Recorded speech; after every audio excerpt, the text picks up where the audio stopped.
दृश्य बघतो आहोत। नागपूरच्या यशोधरा नगर मधली फहीमचं हे घर आहे। घर तोडायला सुरुवात झालेली आहे। अनधिकृत बांधकाम त्याने केलेलं आहे म्हणून ते तोडायला सुरुवात झालेली आहे।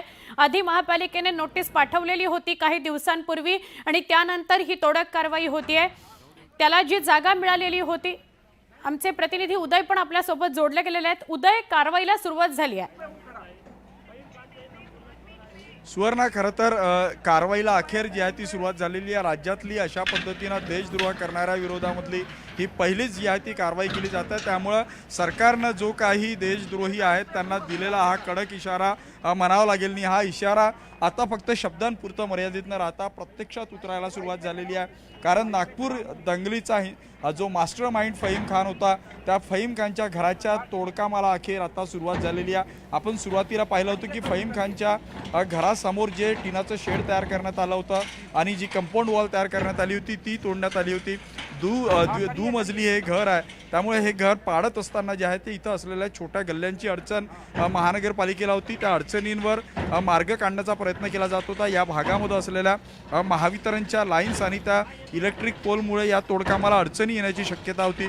त्यामुळे आपण सुरुवातीला पाहिलं की महावितरणनं तिचे कनेक्शन जे आहेत ते बंद केले होते आणि अखेर आता फहीम खान यांच्या घराच्या पहिल्या माळ्यावर जे आहे ते JCBची ही कारवाई, ज्याला बुलडोजर कारवाई म्हणतो, ती बुलडोजर कारवाई आता या नागपूरमध्ये सुरू झालेली आहे। अतिशय मोठ्या प्रमाणात ही कारवाई आहे, कारण 3 JCB नागपूर महानगरपालिकेचे इथं बोलविण्यात आलेल्या SRPFच्या 2 तुकड्या असतील, स्थानिक पोलीस असतील आणि होमगार्ड असतील, यांच्या मदतीनं जी आहे ती सगळी कारवाई केली जात आहे। ही कारवाई करत असताना या कारवाईचा इतरांना त्रास होणार नाही या दृष्टीनं देखील जी आहे ती पूर्ण खबरदारी घेतली जात आहे। आपण पाहतो ही कारवाई सुरू झालेली आहे। पहिल्या माळ्याचा स्लॅब जो आहे तो इथं तोडला जातो। उदय, हे समोर जे पाडलं जातंय ते आणि त्याच्या बाजूला असलेलं दोन्ही घरं त्याचीच आहेत का फक्त या बाजूचं समोरचं पांढरं घर जे आता तोडलं जातंय ते त्याचं आहे आणि ते पूर्ण तोडलं जाणार आहे का पुढचा मागचा भाग सगळा? सुवर्णा, नक्की जो भाग सध्या तोडला जातोय तोच भाग जो आहे फहीम खान यांच्या परिवाराला जो आहे तो नागपूर सुधार प्रशासनानं लीजवर दिलेला आहे। साधारणतः 900 स्क्वेअर फूटचा हा सगळा भाग आहे आणि हे पूर्णच घर जमीनदोस्त आता केलं जाणार आहे। नागपूर महानगरपालिकेनं जे नोटीस फहीम खानच्या परिवाराला दिलं होतं त्यामध्ये तसा उल्लेख करण्यात आला होता। 900 फुटाच्या बांधकामाचा उल्लेख जो आहे तो करण्यात आला होता। खरं तर हे लीजवर दिलेली जागा आहे सरकारकडून, मध्यमवर्गीय जे गरीब लोक असतात त्यांच्यासाठी दिलेली जागा आहे आणि तिथं अशा पद्धतीचं दुमजली बांधकाम जे आहे ते फहीम खान यांच्या परिवाराकडून करण्यात आलं होतं। मजबूत स्वरूपाचे बांधकाम होतं आणि हे बांधकाम आता काढायला सुरुवात झालेली आहे। ज्या पद्धतीने ज्या आवेगाने ही सगळी कारवाई केली जात आहे त्यावरून हे पूर्ण बांधकाम पुढच्या तासाभरामध्ये जे आहे ते नागपूर महानगरपालिकेकडून नष्ट केलं जाईल असं दिसतंय, कारण 3 JCBच्या माध्यमातून ही कारवाई होणार आहे। पहिल्या माळ्यासाठी जे आहे ते मोठ्या क्षमतेचा JCB इथं मागविण्यात आला होता आणि त्या JCBनं ही कारवाई सुरू केलेली आहे। पहिल्या माळ्याचा जवळपास 10 ते 15% स्लॅब जो आहे तो पाडण्यात आलेला आहे आणि रूमच्या ज्या भिंती आहेत त्या देखील आता इथं पाडल्या जातात। त्यामुळं फहीम खान यांचा पूर्ण घर इथं नागपूर महानगरपालिकेकडून जमीनदोस्त केलं जाणार आहे। नक्की 2 कॅमेऱ्याच्या माध्यमातून ही तोडक कारवाई आपण आपल्या प्रेक्षकांना दाखवतो आहोत। एक दुसऱ्या मजल्यावर जिथे आमचे प्रतिनिधी आता उदय उपस्थित आहेत, समोरच्या घराच्या दुसऱ्या मजल्यावर ते गेलेत आणि तिथून आपल्याला दृश्य दाखवतायत, त्यामुळे आपल्याला कारवाई थेट एका दृष्टिक्षेपात बघायला मिळते आहे आणि दुसरी जी दृश्य आहेत ती तळमजल्यावरून घेतली गेलेली दृश्य आहेत आणि त्यामुळे नेमकी समोर थेट कारवाई काय सुरू आहे ती आपल्याला दिसते। खूप मोठ्या प्रमाणात धूळ उडतीये कारण तोडक कारवाई सुरू झाली आहे, म्हणून कॅमेरा 2 जो आहे तिथे तुम्हाला थोडीशी दृश्यमानता कमी दिसेल, पण कॅमेरा 1 मधून तुम्हाला बघायला मिळेल घराच्या म्हणजे या तोडक कारवाईच्या बरोबर समोर असलेलं जे घर आहे तिथे आमचे प्रतिनिधी उदय आहेत आणि तिथून आपल्याला ते दृश्य दाखवतायत।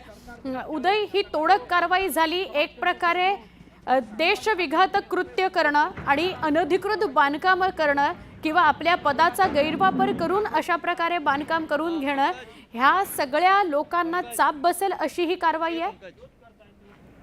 आशीष खरं तर अशा पद्धतीच्या बुलडोझर कारवाईची परंपरा जी आहे ती उत्तर प्रदेशमध्ये सुरू झाली होती. उत्तर प्रदेशमध्ये ज्या पद्धतीने असे दंगलखोर असतात किंवा देशविघातक कृत्य करणारे लोक असतात त्यांच्या घरावर थेट बुलडोझर चालविण्याची ही कारवाईची परंपरा जी आहे ती उत्तर प्रदेशमध्ये सुरू झाली होती.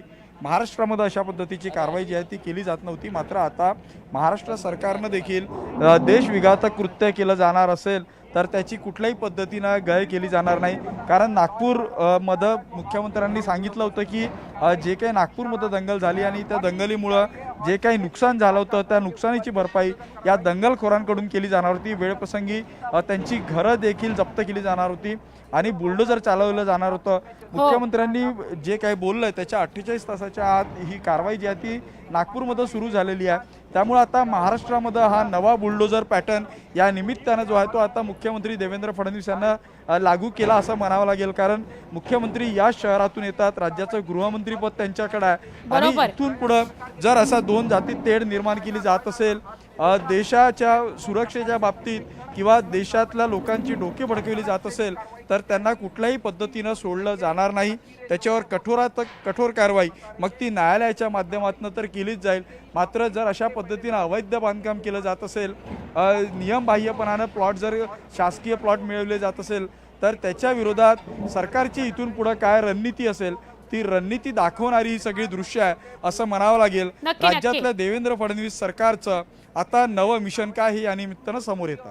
नक्की याला दोन संदर्भ आहेत असं म्हणता येईल का? पहिला एक संदर्भ बीडचा, बीडमध्ये सुद्धा खोक्या भोसले जेव्हा आरोपी निश्चित झाला त्यानंतर त्याच्या घरावर सुद्धा तोडक कारवाई करण्यात आली होती, जर त्याने पण अनधिकृत बांधकाम केलं होतं एक. आणि दुसरा संदर्भ असा की या अनुषंगानं देवेंद्र फडणवीसांचं नाव खराब करण्याचा, त्यांच्यावर धब्बा लावण्याचा प्रयत्न झाला म्हणून सुद्धा ऍक्शन मोडवर आलेलं आहे का सरकार? नक्कीच सुवर्णा, तुम्ही जे दोन संदर्भ दिले ते दोन संदर्भ जे आहेत ते अतिशय महत्त्वाचे आहे. मात्र बीडमध्ये जी कारवाई झाली होती ती दोन जातीत तेढ निर्माण करणारी नव्हती. नागपूरमध्ये जे काही दंगल झाले होते ते दोन जातीमध्ये, धर्मामध्ये तेढ निर्माण करणारे होते. या सगळ्या प्रकरणामध्ये जे आहे ते थेट देशद्रोहाचा गुन्हा जो आहे तो दाखल करण्यात आला होता. या सगळ्या घटनेचे तार जे आहेत ते विदेशात जुळू शकतात असे देखील काही पुरावे पोलिसांच्या समोर आले होते. त्यामुळे मला असं वाटतं की बीडपेक्षा ही कारवाई वेगळी असेल. दुसरा प्रश्न तुमचा जो होता त्या प्रश्नाला देवेंद्र फडणवीस खरं तर याआधी राज्याचे मुख्यमंत्री, गृहमंत्री राहिलेले आहेत. त्यांची एक स्वतःची छवी होती.